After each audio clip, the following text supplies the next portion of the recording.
Eu começaria, se calhar, pelo tema da governação, tentando aqui falar um pouco sobre a questão que ouvimos aqui no painel anterior, dos vários esforços de conformidade que terão que ser feitos para atingir um grau de conformidade com este regulamento complexo, como ouvimos, com diferentes questões, preocupações ao nível da proteção de dados, cibersegurança, contratos, ética, enfim, haverá aqui um sem número de temas a abordar.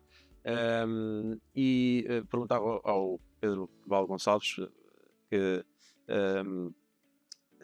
se nos podia falar um bocadinho aqui sobre esta questão da governação e qual seria aqui a solução que preconizava para a implementação das medidas e da tentativa de chegar a um resultado de conformidade, como aqui disseram, com este esforço todo que é previsto.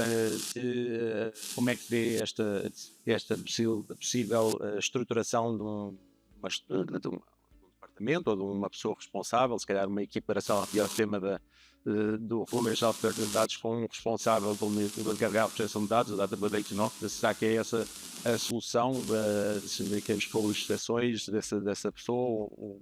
Como é que vê esse tema a ser desenvolvido? Muito obrigado pelo convite, uma honra estar aqui.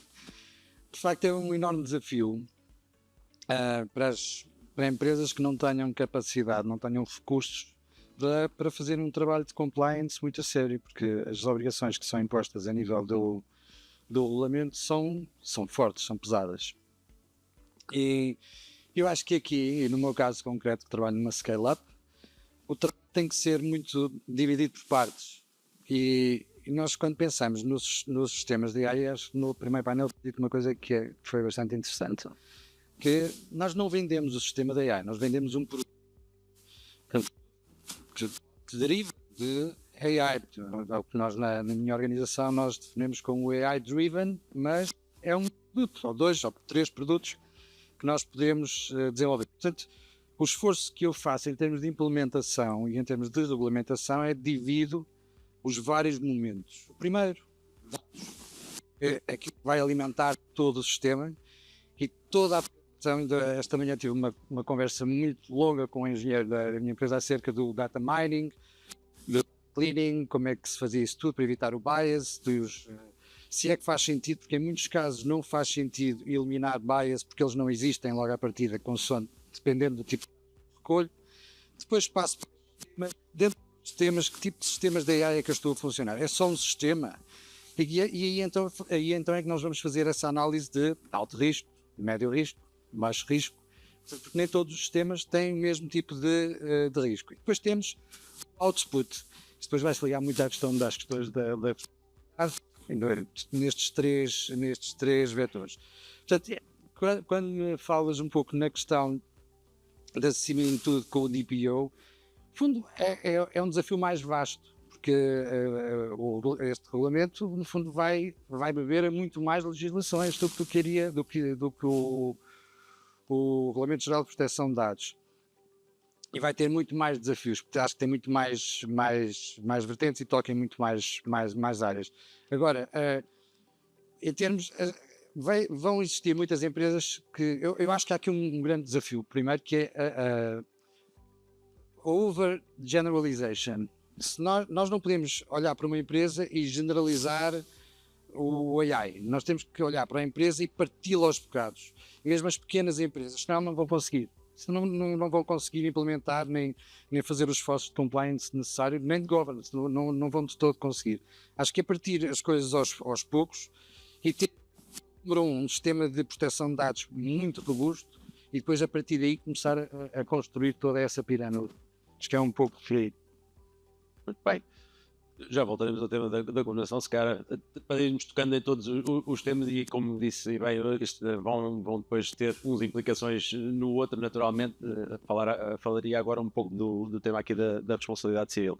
Nós tivemos propostas da Comissão, propostas diretivas da Comissão Europeia da responsabilidade diretiva civil em assuntos de inteligência artificial e a responsabilidade de produtos defeituosos.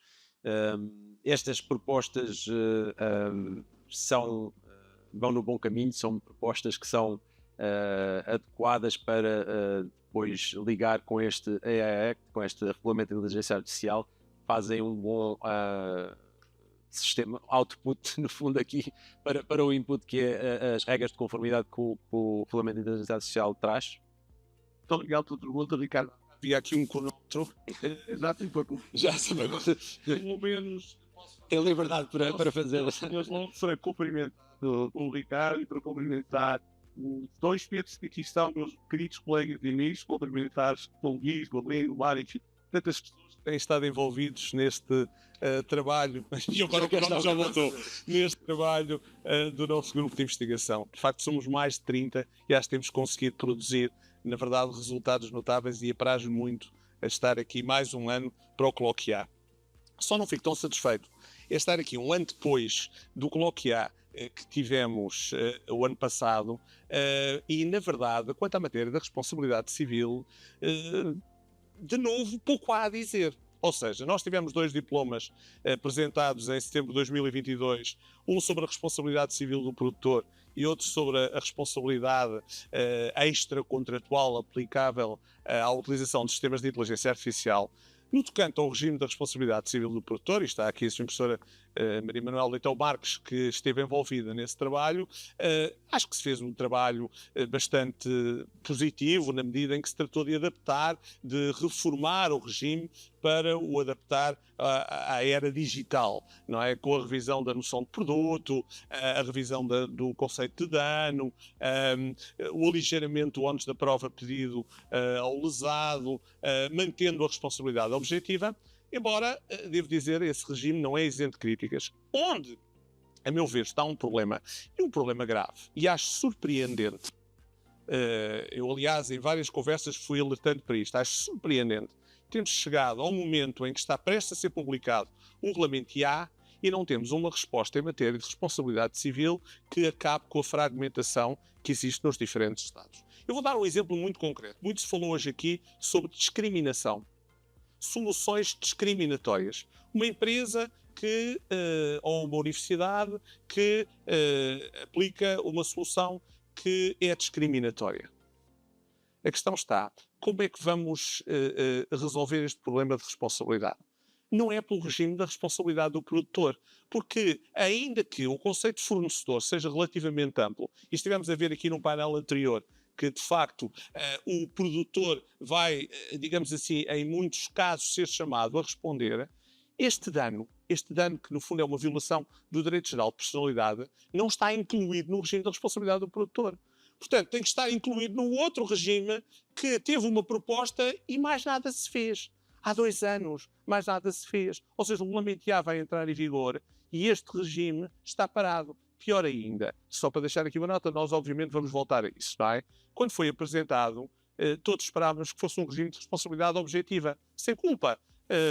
Na academia, os profissionais do direito, mesmo as próprias instituições europeias, mesmo a própria Comissão Europeia, uma vez que iria, de facto, assentar um regulamento IA numa lógica de risco, então todos julgávamos que haveria uma compensação, um equilíbrio entre a regulação ex ante e a regulação ex post com uma responsabilidade objetiva, que promovesse a confiança dos cidadãos, que evitasse aquilo que é o receio que todos nós temos de um cidadão, ou mesmo um grupo de cidadãos, ouvimos falar aqui em class actions, ir litigar para o tribunal com uma empresa, embora havendo um dever de divulgação de elementos de prova, haverá sempre a limitação que resulta dos segredos do negócio. Portanto, estamos a ver, no fundo, um cidadão, um grupo de cidadãos a litigarem contra grandes empresas, ou até pode ser com pequenas ou médias empresas, mas que têm um grau de conhecimento muito especializado.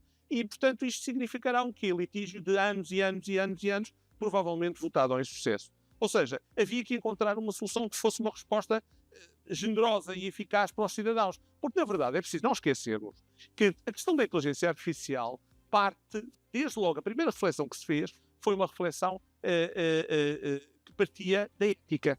A discutir, se haveria lugar ou jurídica da inteligência artificial. Na confiança dos cidadãos. Os cidadãos têm que poder confiar na inteligência artificial.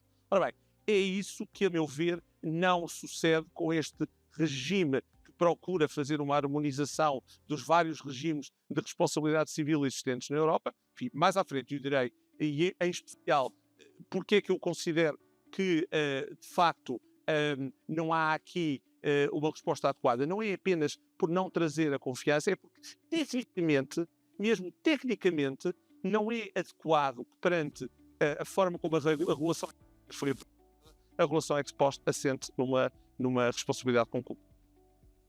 Mas já lá voltarei. Vamos voltar para detalhar esses temas e essas dificuldades técnicas. Se calhar também introduzindo o tema da responsabilidade penal, pedia também um comentário ao Pedro sobre não só o tema da responsabilidade penal e controle nacional, porque ao nível da responsabilidade e controle nacional aí realmente tivemos alguma visibilidade no regulamento sobre a inteligência artificial. Ao nível da responsabilidade penal também haverá aqui com certeza soluções diferentes consoante os Estados. É verdade, eu aqui, relativamente à responsabilidade penal, devo partilhar alguma forma da imensão da crítica do Henrique, mas maximizando ainda essa dimensão, porque em relação à responsabilidade civil, existe, apesar de uma preocupação de enquadramento dentro dos termos em que essa responsabilidade pode ou deve ser determinada, relativamente ao que basicamente chamamos de postos da responsabilidade civil, a questão não se coloca verdadeiramente ainda ao chamamos de legislador europeu de uma forma imprópria em relação às formas de responsabilidade sancionatória. A não ser em relação, já é importante, apesar de tudo, à possibilidade de responsabilização de pessoas singulares e coletivas pelo incumprimento de regras, nomeadamente aquelas que surgem agora no AI. Mas se quisermos essas normas, correspondem àquilo que o nosso colega Elvira, aliás, eu queria agradecer este generosíssimo convite, mas agora roubando a ideia, aquilo que o Luís também distingue entre o direito no IA e o IA no direito.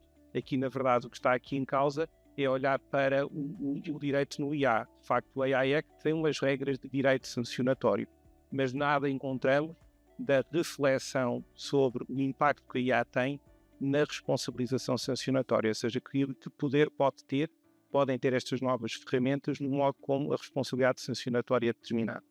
E, portanto, sem querer furtar agora tempo ao nosso debate, que ainda continuará, mas chamo apenas a atenção para duas ou três ideias. Primeiro, há um ponto de distinção que não tem sido feito, mas talvez seja importante de referir, tem a ver com o facto que os instrumentos de IA, ou as ferramentas de IA, muitas vezes são aquilo que nós chamamos instrumentos intermediários, ou seja, ajudam-nos na utilização de tecnologias a potenciar a capacidade dessa tecnologia. Fazemos uma consulta, instrumentos de IA permitem-nos ir mais longe e mais rapidamente ao que procuramos. E nesse sentido, por vezes, de facto, potenciam risco.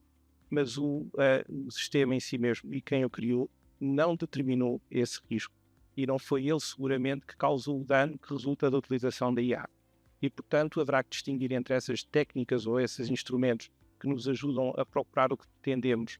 E se utilizarmos esses instrumentos de uma forma ilícita, podemos causar danos que antes não seríamos incapazes de usar. O IA ajudou-nos a ir mais longe no dano, mas não é instrumento de IA que causa o dano, os autores somos nós, daqueles outros instrumentos de IA em que, de facto, quem cria o instrumento ajuda o autor a causar esses danos. Pensemos nas armas automatizadas, se quisermos, ou armas autónomas, capazes, por via de IA, de determinar esse dano. Quem cria esse instrumento está a colaborar em possível causação de danos futuros, mas também pensemos em instrumentos como os instrumentos preditivos de reincidência, por exemplo, em que do lado da licitude, da ajuda aos tribunais, podemos já começar a pensar em instrumentos que, sendo muito aparentemente eficazes nessa capacidade, se substituem ao julgador na definição dessa reincidência, mas se errarem, estão a determinar um juízo de reincidência totalmente falso, não é assim? E, portanto, isto tem evidentemente implicações, e esta é de facto a influência que a IA tem na determinação possível de responsabilidade sancionatória. E, portanto, é isto que vai dar, e fica já esta ideia de base para depois o debate. Muito bem, muito obrigado. Voltava então ao tema da governação e aqui fazendo a ligação com o tema da responsabilidade, perguntar em termos de estruturação, há pouco falámos das várias áreas que têm que ser contempladas nesses esforços de conformidade. O que é aqui mais?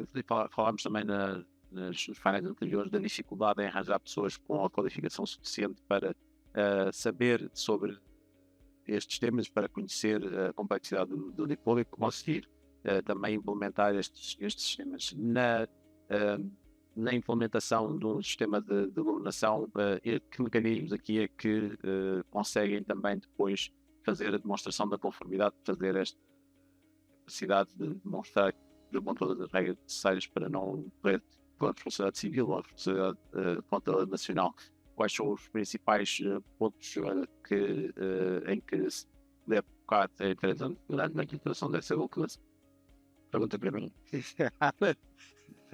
Bom, é um processo complexo, na medida em que é um processo. Tem muitos intervenientes que nós pensamos numa empresa que volta um determinado sistema de AI, temos que pensar que ela não está igual aos subcontratantes, não é?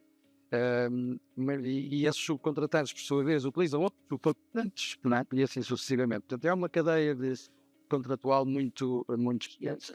Depois, os próprios desenvolvedores, quem desenvolve o sistema de AI da empresa, e depois ainda temos o produto final. Portanto, tudo começa do passado. Começamos por uma análise de risco, e já o fazíamos mesmo muito antes agora do regulamento. Portanto, no fundo, e parte de uma coisa que também foi dito, não nos do cliente para dentro.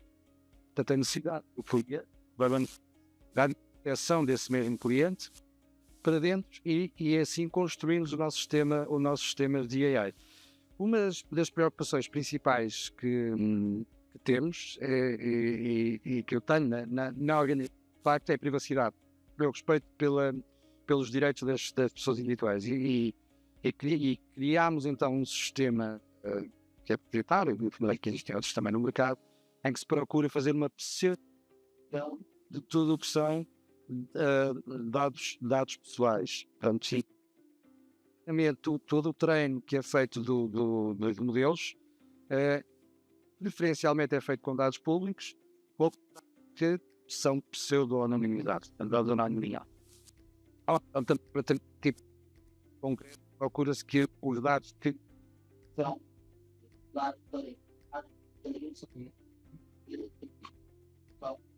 dados posso dizer que, em termos de recursos, muitas das vezes o esforço de quem está mais na área do compliance é muito mudar a totalidade de quem está a desenvolver. Quem está a desenvolver quer a inovação. E a inovação é muito rápida. E a parte jurídica demora a acompanhar isso. Portanto, nós temos que lhes dar ferramentas. Exatamente, Interferência, estava ali a receber lá. Ok, obrigado, já está. Me perdi no raciocínio, não foi mal, volta atrás um pouco. O que nós falava da questão muito dos recursos. E, de facto, o que nós, como juristas nas organizações, perante a incerteza legislativa que existe e todas as dificuldades interpretativas, nas organizações nós não podemos estar a perder tempo com isso. Nós temos que arranjar mecanismos, nomeadamente contratuais, e de treino das pessoas para as adaptar às consoantes alterações legislativas que possam existir. Por exemplo, e há pouco comentávamos os dois a propósito do IP. O IP no domínio da inteligência artificial e do algoritmo é algo que é uma realidade completamente nova. Eu, se o engenheiro, vamos proteger este modelo, para mais ninguém poder mexer nele, ele dá-me um tiro na cabeça, de certeza, logo. Portanto, não é assim que se protege também. Há outras formas de proteção, nomeadamente na via contratual. Há pouco tive numa conferência onde a minha colega da Microsoft, exatamente, estávamos os dois a debater exatamente dos licenciamentos, através dos contratos, e consegue-se muitas das vezes conseguir um nível de proteção jurídica que a legislação não nos dá. Portanto, é um pouco contratual, muito pela via contratual, e tentando antecipar aquilo que poderá vir. Temos de jogar sempre um pouco por antecipação. Obrigado. grande desafio, mas sem dúvida. E voltava ao tema aqui da questão da responsabilidade objetiva e responsabilidade subjetiva. Para tentar perceber um pouco mais se não havendo na proposta esse caminho da responsabilidade objetiva, como é que vamos conseguir viver com esta harmonização de regimes nos diferentes países da responsabilidade subjetiva? É possível? É um caminho possível ou não há uma via? Eu tenho esperança este processo legislativo conduz àquilo que é o bom resultado. Esqueci só dizer 2 ou 3 coisas do ponto de vista mais técnico-jurídico, que foi aquilo que eu deixei enfim, em cima da mesa. Primeiro, nós sabemos que o regulamento IA resulta de um compromisso. É evidente. Mas se eu quisesse fazer uma abordagem do regulamento IA, tentando perceber se nele prevaleceu uma lógica de inovação ou uma lógica de precaução, ao contrário daquilo que por vezes vem sendo dito, sobretudo pelas empresas, não é? De que estamos aqui perante um colete de forças. Na verdade, se olharmos para a proposta da Comissão Europeia e se fizermos uma pesquisa pela palavra precaução, não há uma única referência à precaução na proposta da Comissão. E, na verdade, a Comissão Europeia assentou as suas soluções naquilo que designa como uma inovação responsável. Muitas vezes fala na proteção elevada dos direitos fundamentais, mas a verdade é que na própria exposição de motivos reconhece que, em razão da proporcionalidade, é preciso limitar essa proteção elevada. O que é que isso significa? Significa, na prática, que, a meu ver, a inovação prevaleceu no regulamento IA. Eu já dei, enfim, ao longo deste trabalho legislativo vários exemplos, mas gostaria de, se calhar, focar-me em 2 ou 3 exemplos da versão final. Um deles, a questão do que sejam considerados sistemas de inteligência artificial de risco elevado. Na proposta da Comissão, quando não se tratava de um produto ou de uma componente de um produto, um sistema de inteligência artificial era considerado de risco elevado se estivesse designado no anexo 3. Havia uma lógica de automatismo. Ou seja, se aparecia no anexo 3, era automaticamente designado sistema de inteligência artificial de risco elevado. Qual é que foi a versão final? A versão final é diferente. A versão final é se aparecer no anexo 3 e se tiver um risco significativo de dano. Ou seja, não há automatismo. Isto é uma evidência de que caminhamos no sentido da inovação. E, portanto, digamos, de alguma forma diminuindo o âmbito daquilo que sejam considerados sistemas de inteligência artificial de risco elevado. Pior ainda é que nas últimas versões, e está na versão final, há finalmente um conceito de risco. E qual é o conceito de risco? É um conceito que agrega a probabilidade da ocorrência do dano com digamos, a dimensão, digamos, a gravidade desse mesmo dano. Estamos a falar da conjugação de 2 critérios. Não são critérios alternativos, são 2 critérios conjugados. O que significa na prática que, ao meu ver, então só estaremos perante um sistema de risco elevado quando, por um lado, consta o anexo 3, segundo, produz um risco significativo de danos, e eu diria mais, produz um risco significativo de danos significativos. É isto que, na verdade, resulta do próprio diploma. E isto, faço aqui um parênteses, é particularmente perigoso na articulação com o regime da responsabilidade civil, porque, ao contrário do que acontece noutras matérias, no Regulamento Geral de Segurança dos Produtos, no Regulamento das Máquinas, em que o conceito de risco, para efeitos de regulação ex ante, é aquele que conjuga a probabilidade com a gravidade, aqui, o conceito de risco utilizado para efeitos de responsabilidade é exatamente o mesmo daquele que nós encontramos no AI Act, ou seja, há uma remissão para o AI Act. Ou seja, se eu estivesse a falar da segurança geral dos produtos, eu, na verdade, poderia estar a falar da aplicação do regime da responsabilidade civil do produtor, onde o conceito de risco não é o mesmo da relação ex ante. Tá? Se eu estiver a falar da inteligência artificial, o conceito de risco para efeitos de responsabilidade é exatamente o conceito de risco que eu encontrei no regulamento IA, que é um conceito de risco, volto a dizer, baseado na inovação. 2 outros exemplos de inovação. Primeiro, falou-se aqui da avaliação de impacto. Aliás, a Sra. Professora Maria Manuela Leitão Marques referiu isso mesmo. A avaliação de impacto foi restringida às entidades públicas, às entidades privadas que também tenham sido atribuídas determinadas funções de natureza pública e há algumas entidades privadas que vêm referidas no anexo 3. Ou seja, não há uma imposição geral da avaliação de impacto do sistema de inteligência artificial sobre os direitos fundamentais. Ora, isto contradiz o que é absolutamente extraordinário. Uma coisa muito, muito curiosa, sobre a qual ainda não se falou aqui, é que nos considerantes do Regulamento IA, por 2 vezes, pelo menos por 2 vezes, se remete para as orientações éticas em matéria de inteligência artificial definidas pelo Comitê de Peritos designado pela Comissão Europeia para produzir esse documento.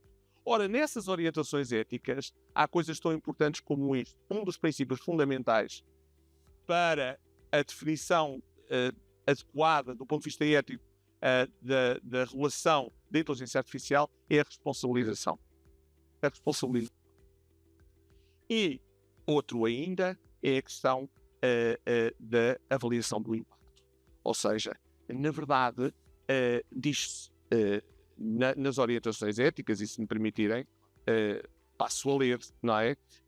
Recurso à avaliação do impacto, por exemplo, red teaming, de ataques ou forma de avaliação do impacto algorítmico, tanto antes como durante o desenvolvimento, a implantação e a utilização de sistemas de IA, pode ser para minimizar os impactos negativos.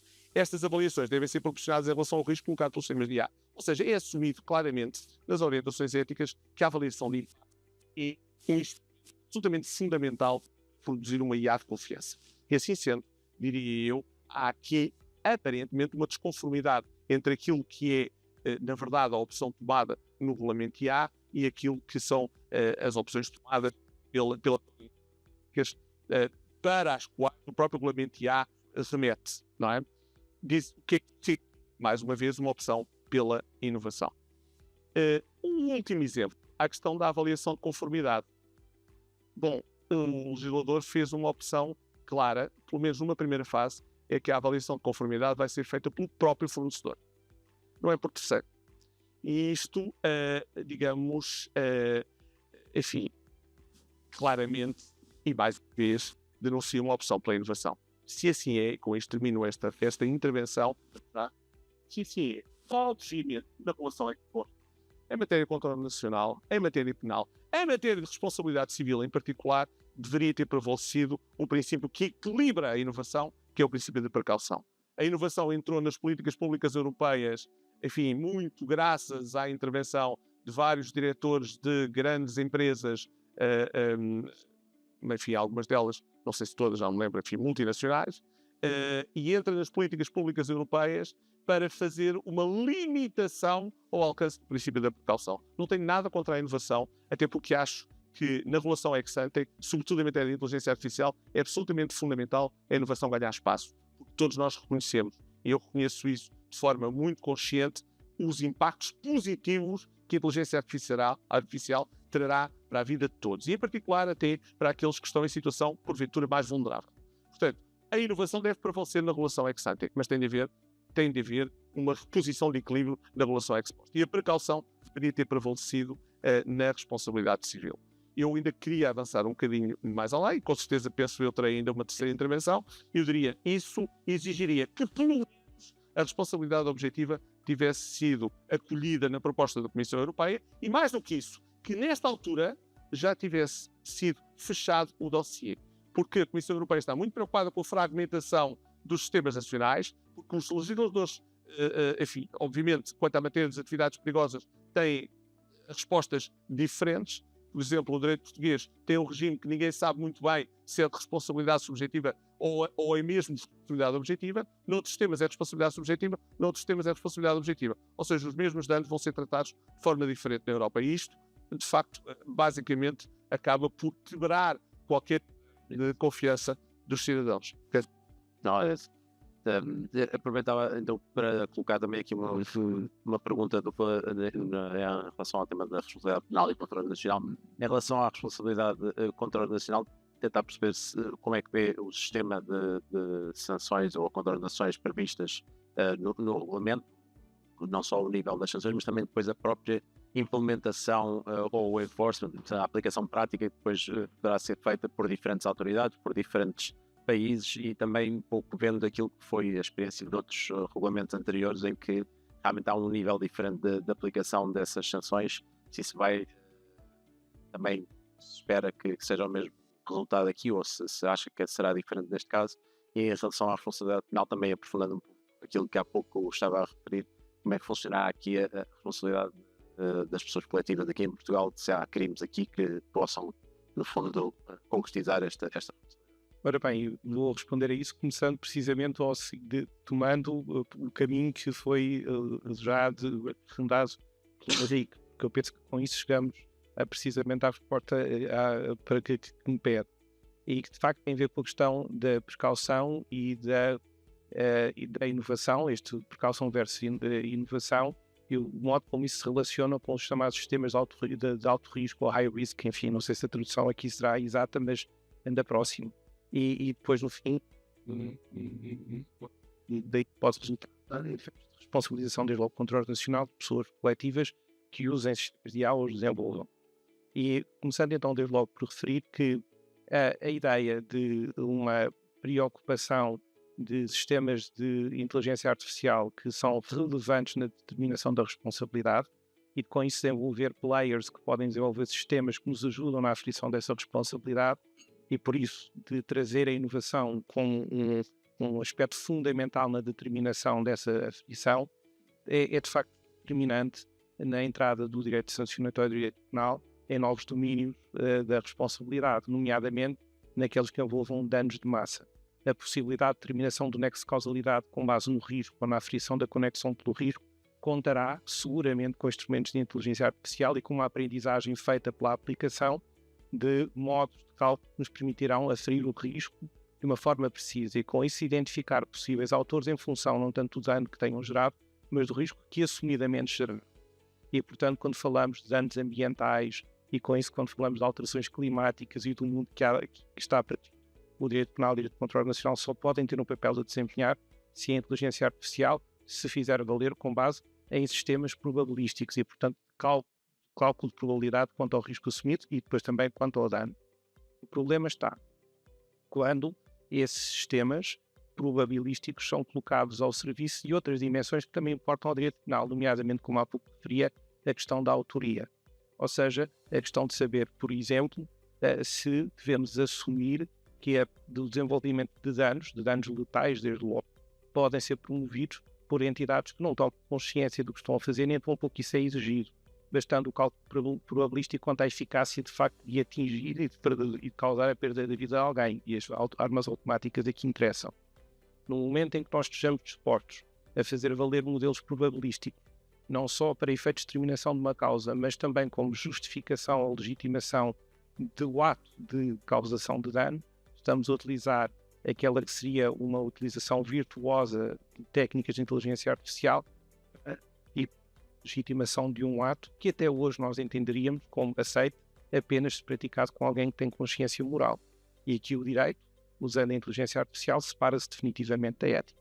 Passa a ser uma técnica que legitima algo que a ciência algorítmica lhe diz como sendo suficientemente seguro, um critério suficientemente seguro ou uma conta suficientemente segura para permitir a causação do dano.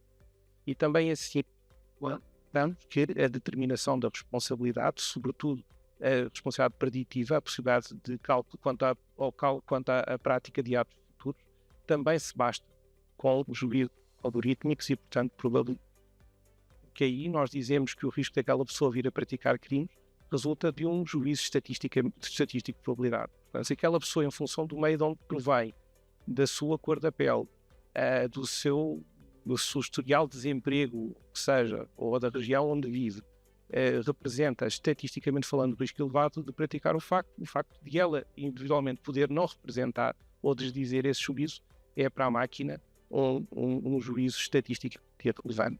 E a partir desse momento, a inteligência artificial, mais do que separa o direito da ética. E, por isso, mecanismos de inteligência artificial com este tipo de utilização serão, por definição, de alto risco.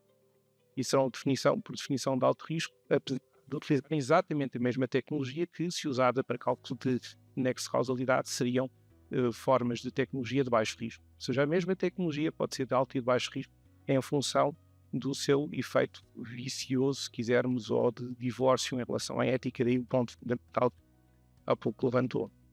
Em que é que isso se reflete na pergunta que me fez? É que se a opção do legislador europeu, como há pouco dizia, de forma imprópria, for no sentido de fazer prevalecer a inovação e, portanto, a possibilidade até de teste de tecnologias que permitem que o direito legitime soluções tecnológicas e baseadas na explicação tecnológica que nos divorciam da ética, isto significa que estamos dispostos a aplicar contraordenações a empresas pelo facto de não terem cumprido as regras formais do AIE, ou porque não têm um data ou um AI officer, ou porque não fizeram um cálculo experimental suficientemente desenvolvido, ou porque simplesmente não têm regras de conduta, um código de conduta e, portanto, regras de compliance que, do ponto de vista técnico, nos tragam algum conforto quanto ao cumprimento das regras formais do AIE. Ou seja, caminho que esquece a precaução e que aposta seriamente na inovação, pressiona as empresas no sentido de arriscar ainda mais, divorciar-se da ética, em razão do facto de que aquilo que lhes vai ser pedido é que cumpram formalmente um regulamento e não as regras materiais de responsabilidade e até civilizacionais que deviam estar na base das suas decisões empresariais. Muito obrigado. Isso é um aspecto tal que é parte ética, que eu digo também tocou. Toda a legislação é muito construída, aparentemente, com esta base, com esta natureza muito formal, de análise de risco, conformidade, compliance, com todos estes parâmetros, eu aceito. Mas não é assim. Uma aparência só. Não é assim. Na prática, com o desenvolvimento, já se fala, que já estamos num ponto em que já falamos na persona, na questão da personalidade, não é? Já se discute isso, não é? Já é um bocadinho absurdo, de acordo com os conceitos que nós temos atualmente, não é? Mas se nós começarmos a pensar bem nesta questão do nexo causal, da culpa, etc., funciona uma responsabilidade objetiva. Nós não vamos conseguir determinar a culpa. Não vai ser possível. É o nível da explicabilidade. Ouvimos falar. Como eu te falava no painel anterior, a questão da explicabilidade de alguns destes temas, quando falamos em black boxes e tal, é quase impossível. São tantos os fatores, quando estamos a falar de redes neurais com nativas, são com trilhões de dados ao mesmo tempo. Não sejamos ingênuos, não vai ser possível. Eu digo que seja possível. Portanto, estar a fazer isto, vamos cumprir as coisas by the book, para não termos sanção, o dia que cumprimos. É ética. Guardamos ali num ponto, informes simpáticos. Não, era o objetivo também era na linha da questão que queria colocar precisamente era essa, exemplos de situações aqui concretas de responsabilidade e destas regras de conformidade, as mais difíceis parecem estar ligadas a este tema da explicabilidade e da transparência, diria eu, e pedir exatamente esses exemplos concretos, portanto foi na linha daquilo que também poderia ser. Mas dava também se calhar agora a palavra para uma última intervenção antes de abrirmos as questões do público para concluírem aqui algum raciocínio também.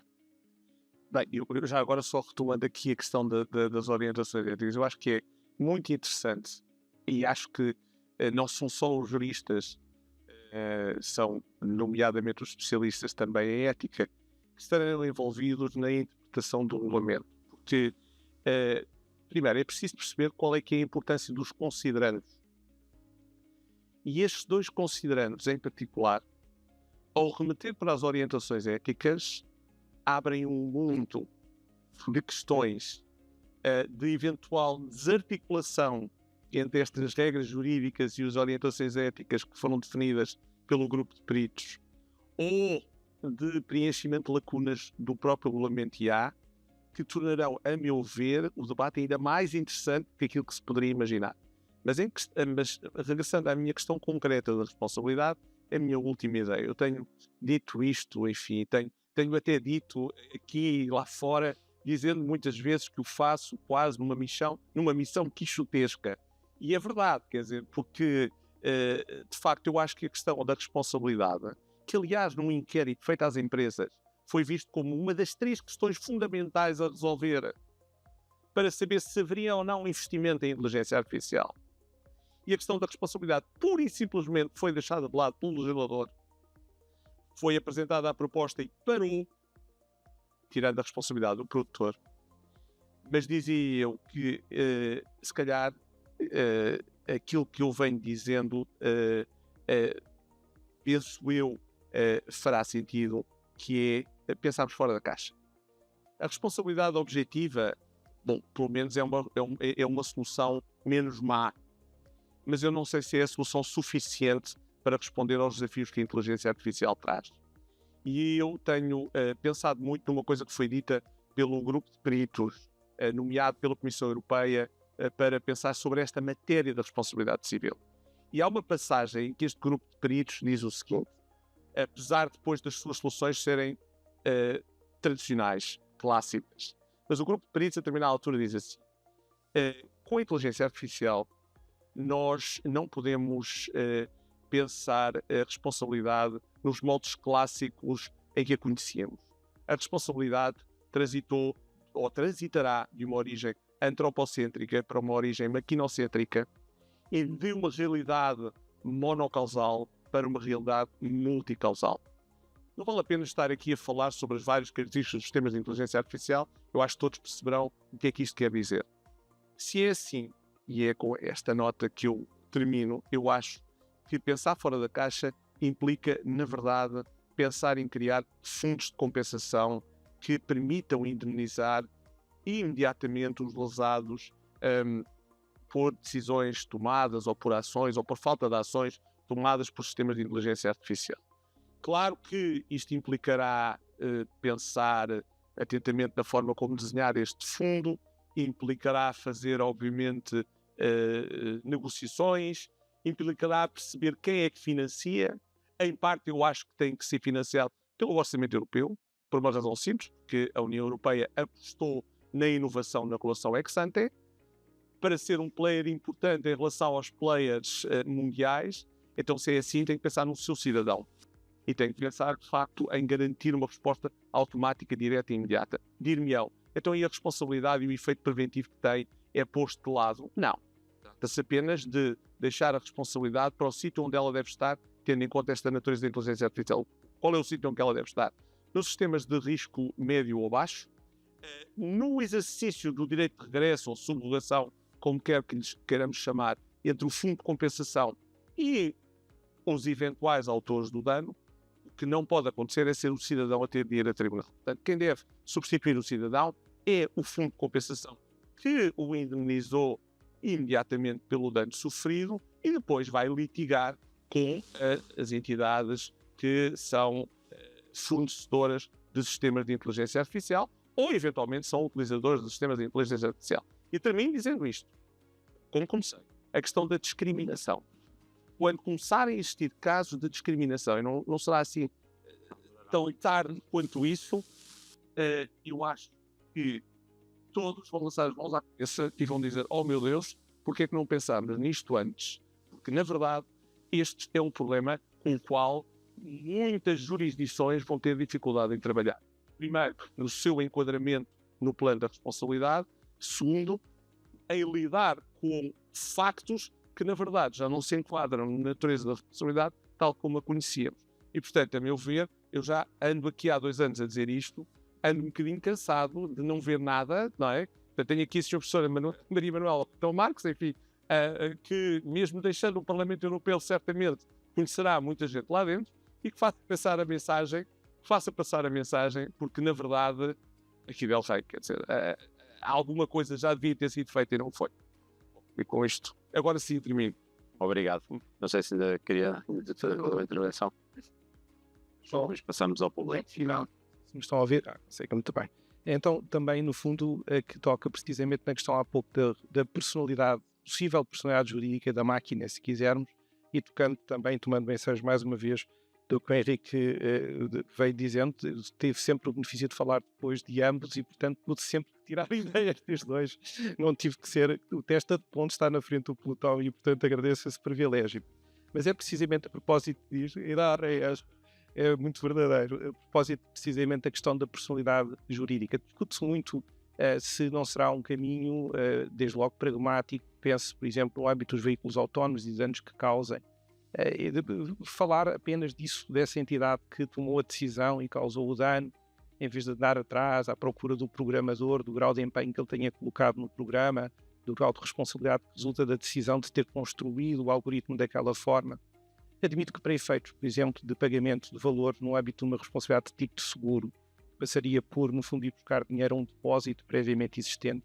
Mais uma vez, do ponto de vista pragmático, possa fazer sentido, protege-se a vítima, evita-se que ela tenha ainda por cima a despesa adicional e com esse direito não se abrir uma vitimização secundária de ter que ir reclamar esse valor. Mas pergunto-me mas diria que só para esses efeitos, a personalidade jurídica ou a pessoa jurídica aqui depende de uma componente que eu espero que não se perca, a componente que passa por confiar no facto de que alguém, mesmo decidido cometer um ilícito, eu obviamente venho em direito penal, estou muito agarrado a este tipo de pensamento, se arrepende, hesita, se calhar no último momento desiste. Ou seja, no fundo alguém que é feito de carne e osso e das hesitações próprias do plano. Eu às vezes, já há pouco estava com dificuldade em explicar porque é que é importante que esse substrato, seja o substrato do único número de pessoas jurídicas possível, ou seja, que as pessoas jurídicas tenham que depender disso. Como é que eu explico isto? E fechei aqui o meu caderninho e lembrei-me se calhar citando, este caderno foi-me oferecido pela minha filha e diz-se quando ela fez anos, não fui eu, diz assim, para o mundo tu és um pai, para mim tu és um mundo. Ora, se houver um futuro para ela, que o futuro seja feito de pessoas jurídicas que são assim, pessoas por inteiro. Obrigado. Abriria então, se calhar, aqui à participação da audiência para questões. Não sei se alguém gostaria de colocar alguma questão lá ao fundo. Mas já não vai ser, que já temos lá uma questão ao fundo. já desce. Olá, boa tarde. No fundo não é uma questão, é mais um seguimento daquilo que estavam a falar. O Pedro, se não me estou a enganar, falou da questão da negociação do ponto de vista contratual. Nós sabemos que, enfim, os grandes players do mercado, principalmente Microsoft, Amazon, etc., têm uma posição muito leonina, ou seja, o cliente que compra não tem grande possibilidade negocial perante estes grandes players. A minha questão é esta: se de facto não vier nada de um ponto de vista regulamentar, nem que seja a partir de, sei lá, um género de cláusulas contratuais gerais, que obriguem estes fornecedores a seguir determinadas cláusulas no que diz respeito à responsabilidade, ficamos aqui numa posição, parece-me, que os clientes que querem ter acesso a estas tecnologias ficam numa posição de ou aceita ou então simplesmente não vai para a frente. Portanto, queria só ter o vosso posicionamento sobre esta ideia. Querem comentar? Já existe, não é? A questão já temos regulamentação para isso, mas faz todo sentido, porque de facto é um pouco, se eu não aceito, não posso utilizar o serviço. Isso passa-se, é verdade. Eu acho que deveria haver a regulamentação mais específica nesse domínio, porque existe no fundo esse bundle, e muitas vezes existe, se eu pretendo este serviço, tem que ter o outro e o outro e o outro. Há uma série de conexões, muitas vezes nós próprios nem nos apercebemos, porque somos levados a, não é? E eu acho que aí deveria haver uma alteração, sim. Apesar de já existir legislação sobre essa matéria, mas não é adequada nitidamente a estas matérias, isso não é? A autoridades de concorrência às vezes tentam desfazer essas... Tentam, mas ainda sim, mas é desadequada a legislação, na minha perspectiva, sim. Em termos de defesa do consumidor, é. Aqui.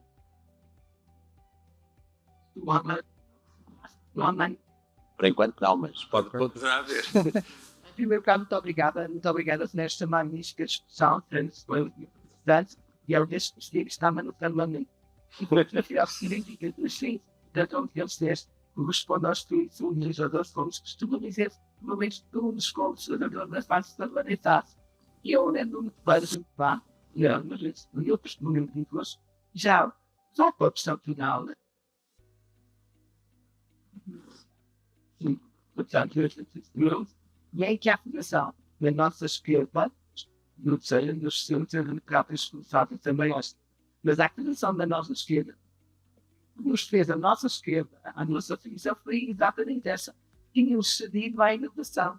Era que tínhamos sido altamente confligentes porque a avaliação do impacto foi uma proposta do Parlamento. Eu faço anunciar, como sabe, da parte dos direitos fundamentais. Nós nos orgulhávamos muito que a proposta tinha sido feita pelo socialista.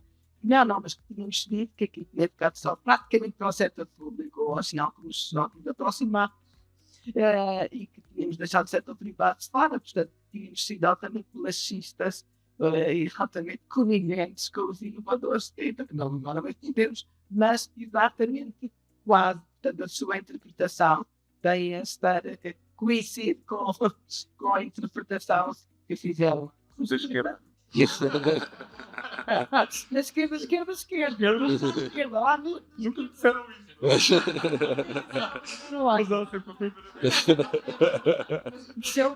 Eu não vejo a sua apreciação como sendo uma Eu não foi ostentação de facto. Claro. O regulamento foi simples. Mas posso só fazer um parênteses, Sr. Professora, desculpe. Em relação a isso, a avaliação de impacto, não é verdade? Foi o Parlamento que a trouxe. A determinada altura recebo acho que foi um mail de um colega meu, diz-me assim: Henrique, sabes que a avaliação de impacto vai cair? Não queres ser um dos subscritores de uma carta de vários académicos europeus contra o risco da avaliação de impacto cair? E eu disse: claro, obviamente, assino já. E assinei, éramos 100 e tal académicos de toda a Europa, não é? E depois, quando eu vi, percebi, pronto, é uma solução de compromisso. Ou seja, na verdade, ficou, mas esvaziou-se. E, portanto, sim, de facto assumo o discurso da esquerda, sim. Nós, Sim. nos grupos políticos, no final, conseguimos o relator que agora, o que é que nós ganhamos, não é? Portanto, o político faz assim, quais foram as grandes mudanças? E uma delas era a revolução de impacto. Mas, à nossa esquerda, quando eu disse no debate que nós tínhamos ganhado a avaliação de impacto, nós aqui não perderam, porque a avaliação de impacto foi para o setor público e deixaram. E pouco mais, sim. Não é bem assim, quer dizer, que há ali uma questão de funcionalidade também, onde está feita a avaliação de impacto, mas isto para lhe dar conta de isto de dentro. É verdade. Em parte é verdade. E quanto ao fundo de compensação, acho uma resposta muito interessante, tem que ser discutida, e também acho que a sua ideia sobre que a responsabilidade tem que ser objetiva é para mim, ainda mais quando diz que é difícil fazer a prova de outro modo. Lembram que nós discutimos muito de compensação na visão da outra direção. E houve uma proposta do IFEP, mas não criasse muito compensação. Estou muito contrariada com a ideia de compensação pública, com mulheres poucos para isso, a deles a responsabilidade de quem é efetivamente, não é? De quem, por omissão, ou que ganhou com o risco, mas de quem devia ser responsabilidade pelo dano. Mas, na verdade, foi o direito de regresso, pode ser uma maneira de, como já existe em outros áreas, não é? Quando também é feliz, de o consumidor ou o utilizador ser compensado e depois ele chegar ao responsável. É verdade. Não, enfim, muito obrigado por isso. Eu não sei, muito obrigado pelo que disse, Sr. Professora, e enfim, claro que para mim a responsabilidade desempenhará sempre o seu papel, não é? A questão é de encontrar uma solução que seja eficaz. E salvo eu, a responsabilidade do produtor foi introduzida a questão dos fundos de compensação, mas subsidiariamente, não é? Quando não se encontra o responsável, quando ele foi à falência, etc. Mas isso é... mais dor. Sim. Aí. Mas então, já que toca nisso, então eu trago talvez a principal crítica ao regime da responsabilidade do produtor. A meu ver, enfim, apesar de tudo, estamos lá perante uma responsabilidade. E o mais curioso, eu só queria partilhar isto, quer dizer, a responsabilidade objetiva do produtor já existe desde 85. Ora bem. De 85. E é uma responsabilidade que não é fundada em nenhum perigo concreto, nem em nenhuma mudança de paradigma social, não é? Enfim, obviamente é o próprio processo de produção que mudou, é verdade, e que justificou uma maior proteção dos lesados, não é? Então como é que perante uma disrupção como a inteligência artificial se põe em cima da mesa uma responsabilidade com culpa, nem é com culpa presumida, é uma responsabilidade fundada na culpa. Se houver um Estado-membro que não tenha uma presunção de culpa vai ter de ser lesado a provar a culpa, quer dizer, que é uma coisa absolutamente extraordinária. Mas qual é a crítica que eu tenho em relação à responsabilidade objetiva do produtor? Era a oportunidade de ouro para ter deixado de ficar nas mãos dos Estados a possibilidade de haver uma exoneração de responsabilidade dos riscos do desenvolvimento. A inteligência artificial trouxe uma mudança de paradigma que faz com que não seja mais possível, a meu ver, que um produtor se possa desresponsabilizar, dizendo que o estado dos conhecimentos científicos e técnicos à data não conseguiria, de facto, demonstrar ou não permitiria prever a ocorrência do dano. Eu acho que teria sido a oportunidade de ouro para, de uma vez por todas, deixar cair os riscos do desenvolvimento. E isso seria, mais uma vez, uma resposta adequada, porque, volto a dizer, o alicerce de tudo isto, as orientações éticas, assentaram nisso mesmo, na confiança dos cidadãos. Como é que um cidadão pode confiar se alguém lhe disser, olha, se tu tiveres um dano, podes ter certeza absoluta, vais passar uma vida inteira num tribunal e não vais ser indemnizado. Como é que é possível? Não é? Como é que é possível pensarmos na regulação ex ante sem pensar na regulação ex post? E mais assim, Sim. se for eu não direita e houvesse margem para isso, mesmo deve dizer introduzir o software, Sim, é verdade. mas também são ministros. Ou dano, a perda e a corrupção de dados, por exemplo. Sim, sim. Mas foi muito, muito difícil, foi até ao final. Não houve outra vitória que foi não isentar as estão acima dos dois. Obrigado por isso. Pelo menos isso, pronto. Bom, Mas é óbvio. eu já que saio daqui como Ainda fico depois a pensar, às vezes é difícil dizer, depois do facto de sei lá, não, porque não sei o que, ele tinha estado outra coisa. Mas, com certeza, eu nunca botei lá nada que eu sempre concordo em absoluto. Há sempre um momento final que nós dizemos, isto é melhor ou pior, não é? Isto foi possível, Mas, ó, Sr. Professor, só uma nota final. Já que estamos sempre a falar em negociação, porque é que em relação ao Regulamento de Inteligência Artificial se fez uma coisa diferente do que se fez com o Regulamento Geral de Proteção de Dados? No Regulamento Geral de Proteção de Dados, a responsabilidade ficou lá dentro. E neste, a responsabilidade ficou fora. E a responsabilidade teria sido uma forma de negociar uma posição intermédia. Inovação versus precaução. Agora, isto assim não é nada. Quer dizer, Pois? Já, uma vez já te explicaram, porque agora não me lembro, Sim. posso dizer, mas vou tentar recordar. Mas também foi estranho, também estou da força consigo, e eu acho que foi todos nós, agora vamos discutir aqui uma coisa à parte, quando a outra ainda não está sequer negociada. Exatamente. Estava no dinheiro que estava nos assuntos livres, numa das minhas discussões, mas vamos discutir isto sem estar a derrubar uma ganhar, que se vamos estar aqui a discutir. Não teria ter sido tudo ao mesmo tempo. Esperemos que seja em breve. Coisa que também depende de onde vai, não é? Porque estes Sim. responsabilidades vêm de uma direção geral. E tudo vai à arte que vem de outras duas, não é?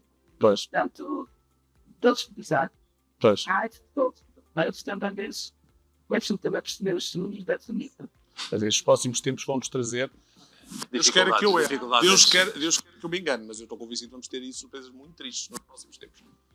Bom, agradeço a todos, aos oradores e ao público, e ficamos por aqui hoje. Até uma próxima oportunidade. Obrigado. Muito obrigado.